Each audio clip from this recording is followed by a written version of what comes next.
मारवाड़ क्षेत्र में एक वेदवादी श्रेष्ठ धर्मधुरीन ब्राह्मण निवास करते थे। उनका नाम देवदत्त था।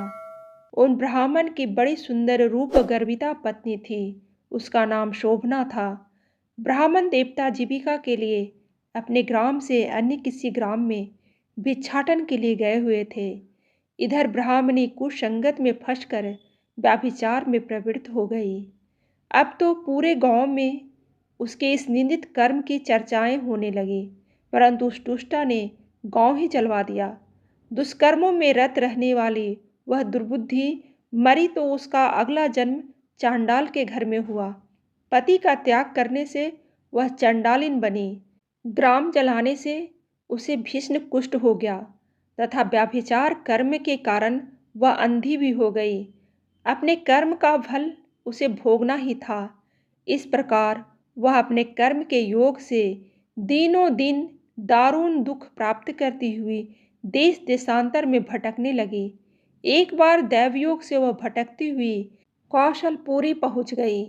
संयोगवश उस दिन वैशाख मास शुक्ल पक्ष की नवमी तिथि थी, जो समस्त पापों का नाश करने में समर्थ है।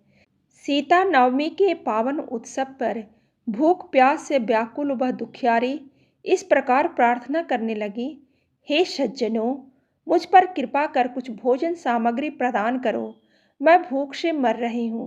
ऐसा कहती हुई वह स्त्री श्री कनक भवन के सामने बने 1000 पुष्प मंडित स्तंभों से गुजरती हुई उसमें प्रविष्ट हुई। उसने पुनः पुकार लगाई, भैया कोई तो मेरी मदद करो, कुछ भोजन दे दो।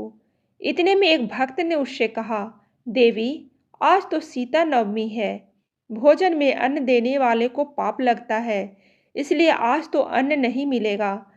कल पारना करने के समय आना, ठाकुर जी का प्रसाद भरपेट मिलेगा। किंतु वह नहीं मानी।